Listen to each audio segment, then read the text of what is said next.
बालेश्वर जिला बस्ता और जलेश्वर अंचल रेलयात्री खुशी खबर। जलेश्वर स्टेशन रे रहिबो कलिंग उत्कल एक्सप्रेस। बालेश्वर सांसद प्रताप षडंगी नवेदन पर रेलमंत्री अश्विनी वैष्णव यह ट्रेन रहणी पर स्वीकृति प्रदान करिसेंती।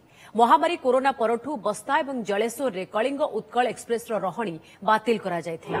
कोरोना परे परे स्थानीय जनता दाबी एवं आवश्यकता को अनुभव करी बालेश्वर सांसद प्रताप षडंगी गत अगस्त 9 रे रेलमंत्री को चिठी लिखिथिले। एही आधार रे कलिंग उत्कल एक्सप्रेस रहणी पर रेलमंत्री एबे मंजूरी देथिबा कहिसेंती सांसद प्रताप षडंगी।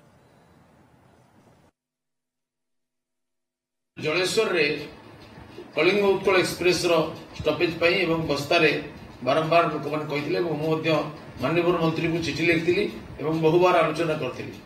अत्यंत आनंदर विषय जे ताको विभागीय मंजूरी मिल जायछि एवं जलेश्वर रे कलिंग उत्कल एक्सप्रेस स्टॉपेज पूर्ववर्ती परिस्थिति भलिया रहिबो। दिने दुई तीन दिन भितरे ताको आमे कार्यकारी करिबु। फ्लैग ऑफ करिकरी से स्टॉपेज आरंभ हबो। मु सेतिबाई माननीय मंत्री एवं विभागीय अधिकारी मान को धन्यवाद प्रदान करूछि। लोक मान को अनेक सुविधा है।